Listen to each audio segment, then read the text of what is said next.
Hello. It's been a couple of days. Well, I think this is normal, alright? It's the rhythm. I had a couple of days off work, so I try to maximize the time while I work. So I do this and work, and then when I can take some days off, it's 100% off. So I don't think about any subject or anything. It's good. You need to do that. You need to do this.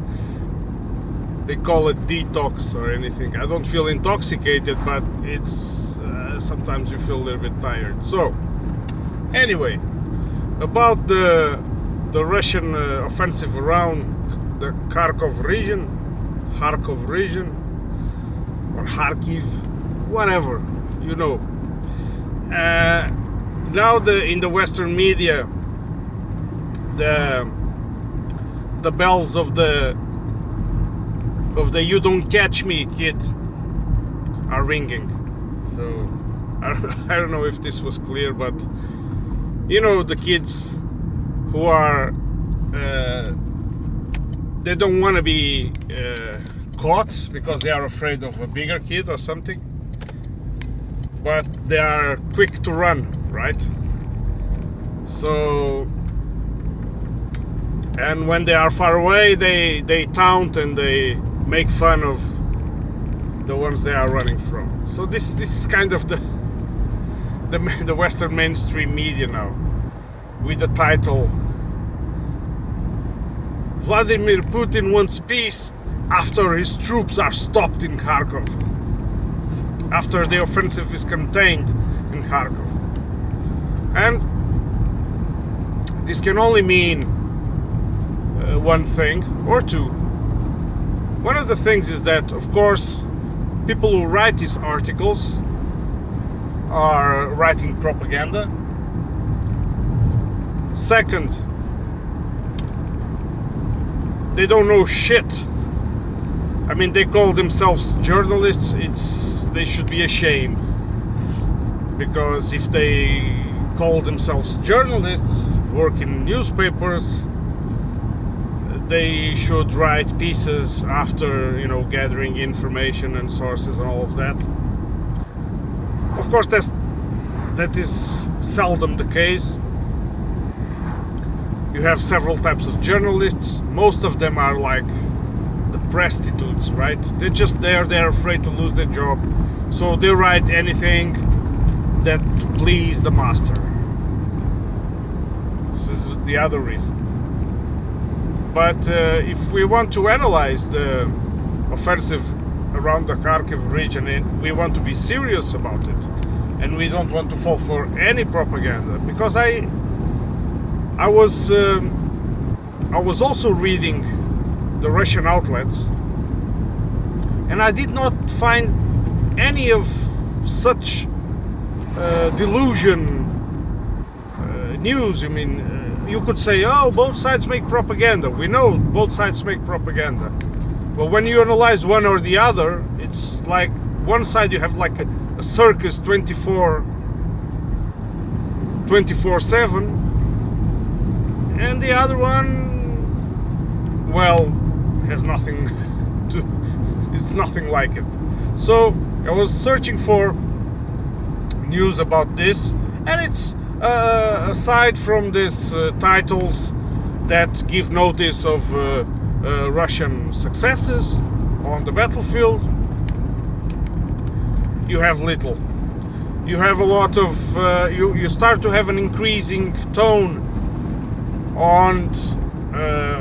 of critics towards the West in general, and mainly the Western media and leaders, which is, I think it's more than acceptable.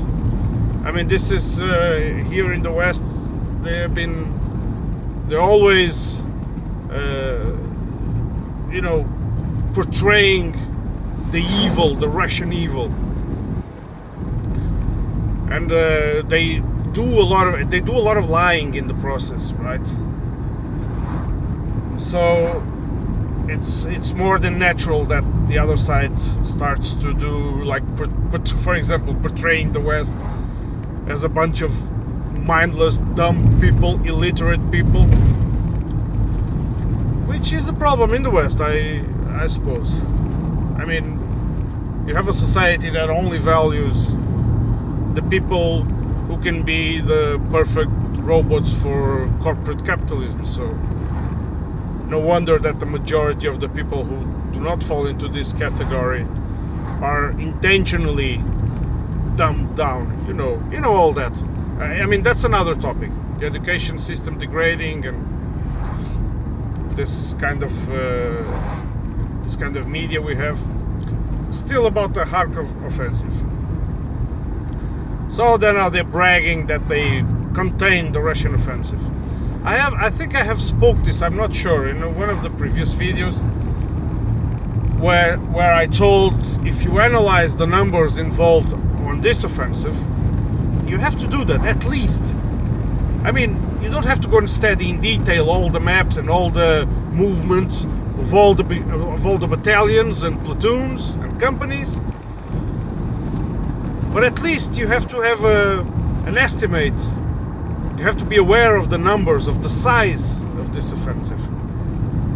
And if you knew that from day one, you immediately knew that this was not an offensive to capture Kharkov, as the alarms in the West sounded. And then after that, there's a lot of narratives on all kinds of media, both pro-Russian and pro-Western. And I think a lot of them indulge in some mistakes, not to say many mistakes. Because, for example, another theory, this was more pro-Russian leaning, was saying that, well, it's this could be a feint, so they think the offensive is going to be there, and then it starts in force in some other place. And people imagine, the drawing of the big arrows. Do you remember the big arrow offensive talk? People imagine the big arrows and the drawn on the map. And now I have to stop here on the Kharkov offensive analysis, and I have to go back a little bit to this big arrow talk, because from the beginning of the SMO, it has been recurring this kind of talk coming, everyone expecting the Russians to envelop Ukraine in huge big arrow offensive. Well, they did extend their lines in the first days, but it was not like a big arrow offensive. I mean, they were not. I remember them going through a road all the way to Kiev, huge columns of military equipment. It's not a big arrow, it's because it's not an attack. They were just rolling through. They were not expecting any resistance, and they did not find any,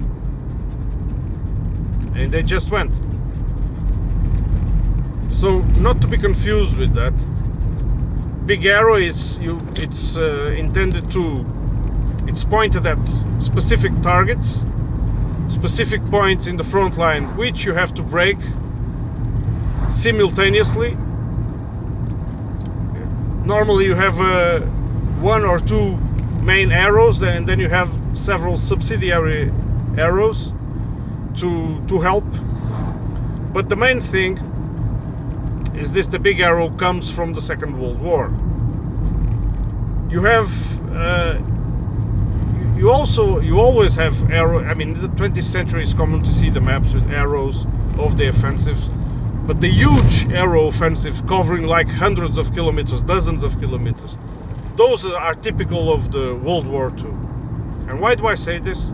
And correct me if you think I'm wrong, please. Correct me, explain me why, please, briefly on the comments, and I'll look into it, I promise.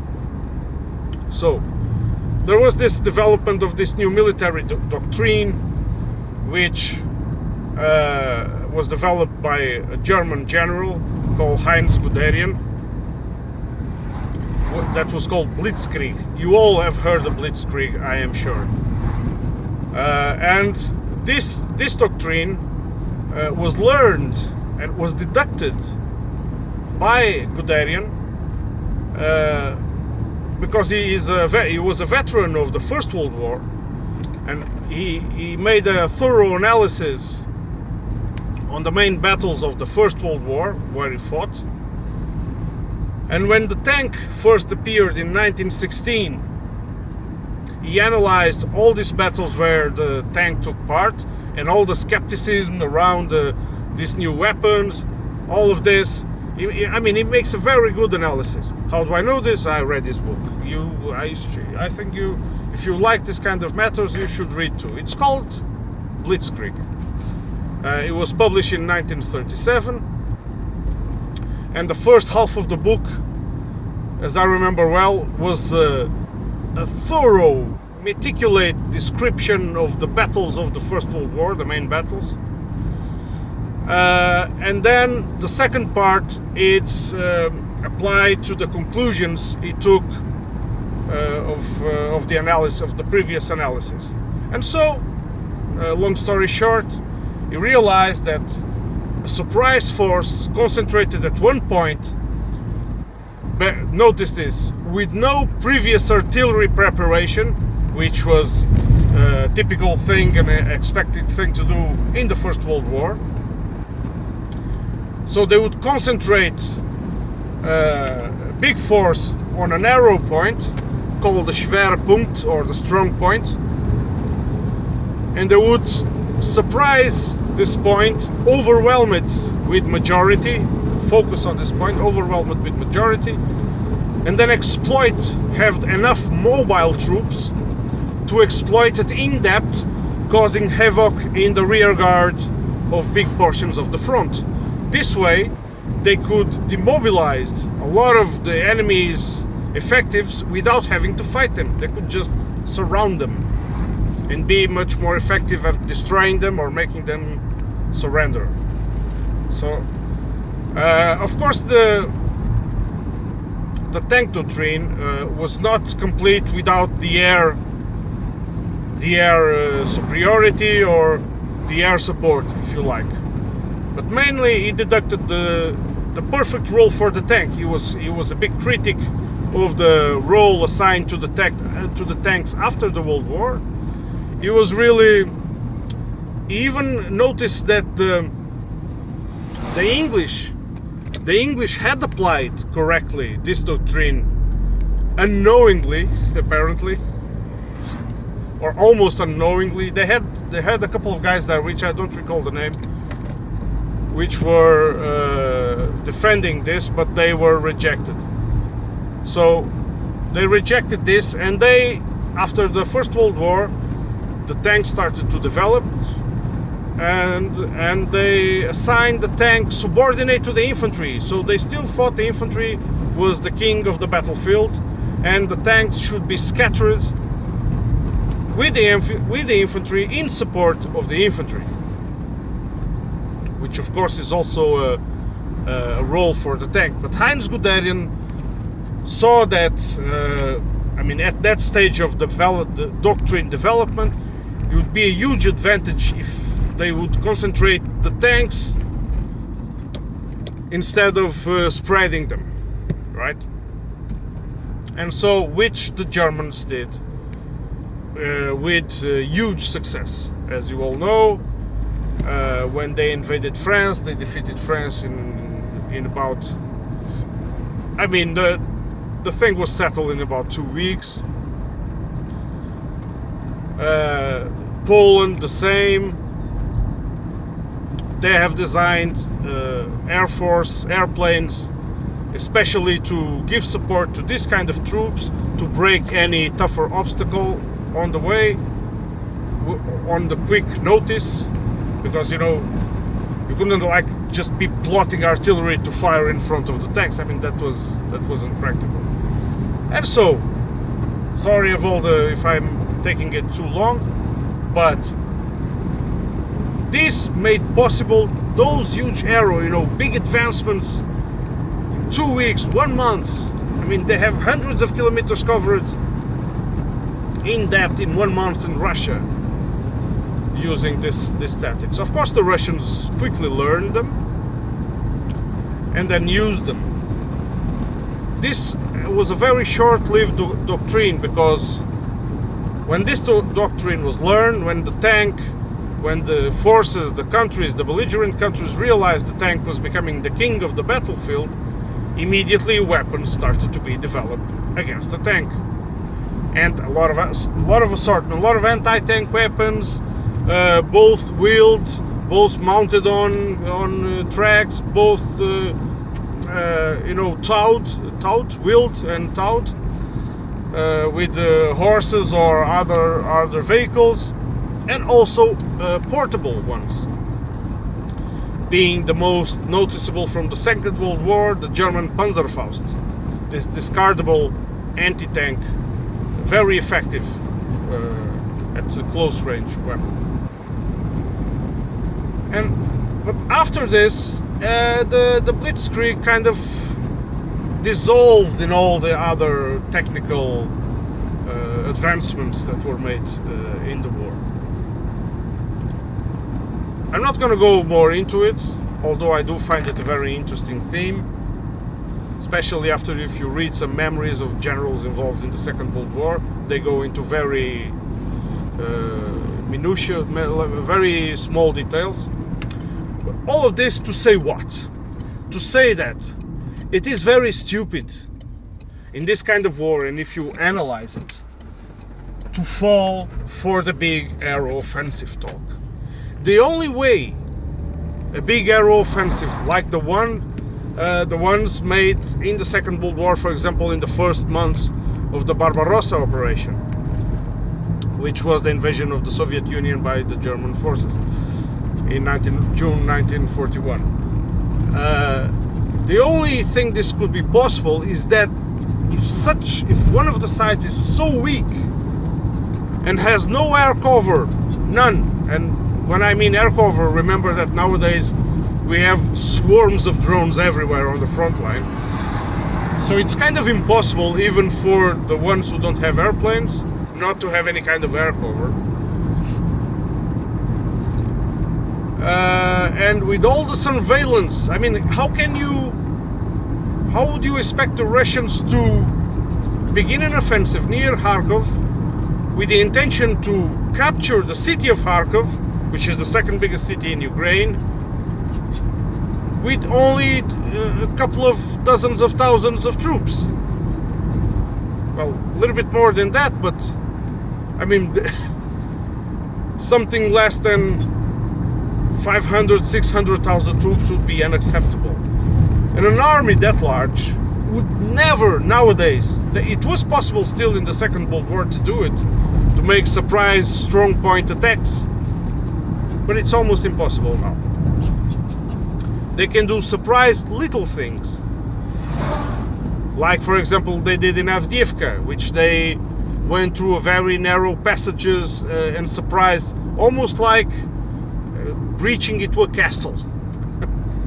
A lot of similarities with this war and some medieval tactics, like the turtle tank. And the thing is that nowadays infantry has become again the king or the queen, as you wish, of the battlefield.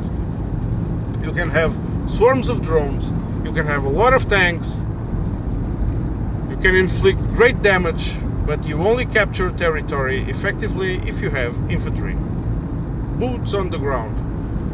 Robots are not yet, so far, not yet able to do that for you, or any other kind of machines. Tanks are virtually blind at close distance, so you need infantry. That's it, simple as that. So you have to subordinate all the other weapons to the infantry. You have to have drones to be the eyes of the infantry. You have to have tanks and guns to be the muscle of the infantry. You have to have vehicles, a lot sorts of vehicles to transport the infantry and support it with fire. All has to go around the infantry. So again, whenever you hear big aero offensive. Oh, maybe it's now. It's not gonna happen. It's not gonna happen. With the exception I said, which is, I mean, one of the sides has to be really weak or in disarray. I mean, they refuse to fight. They are there, but they refuse to fight, completely demoralized. Either they surrender, they run away. This is the only way that quick advances are possible. The only way. No other. If you have resistance and you have an army armed with the modern weapons, this is not possible. 5, 4. Okay? And so, of course, I think one of the main reasons for this offensive, Putin has been stating that they would create a buffer zone there. But I don't think that's the only reason. Although they are successfully doing it, I think they are shaping the battlefield, because nowadays if you want to advance on other important points, you have to begin to shape your battlefield very patiently. You have to conquer certain areas which make the defensive positions that you have in front of you after conquering these areas very costly to maintain. And I think this is one of the reasons Russians are doing this offensive. They want to not only create a buffer zone, but create support, for example, for further advance in Kupiansk. Don't forget, the Russians keep advancing in Donbass, which I think it's still the main priority and the main focus of the operation. It would be stupid to think the Russians would go to put themselves in a big mess like the city of Kharkov. You know that it's nowadays, if you want to go and capture big cities, I mean, with all the movements tracked, all the things, all the technical means that I've mentioned, it is a bloodbath. You even if you are very efficient and you have the best troops and everything works very well on your side, no mistakes done, you're still gonna have heavy losses. And I don't think the Russians are gonna go for that. Really. Expect a big thing when you see a big thing brewing. Like I said, 500,000 men around a narrow area of the front. That might indicate something. Other than that, it's just material for propaganda. But I still think it's ridiculous to just saying that the Russians want peace because they were stopped in Kharkov. I think the Russians want peace. They always wanted peace. I don't think the Russians wanted this war. And this is a tough one to convince a lot of Westerners, right? So they were the ones who invaded. Well, it's called many things. I'm not gonna say preemptive strike, because it was more than that. But the thing is, you all know the beginning of the story, or if you don't know, please check. There are plenty of channels who explain 10 years prior to the special military operation, and allows you to understand a lot of what's going on. So yeah, I think I hope I see you on the next one.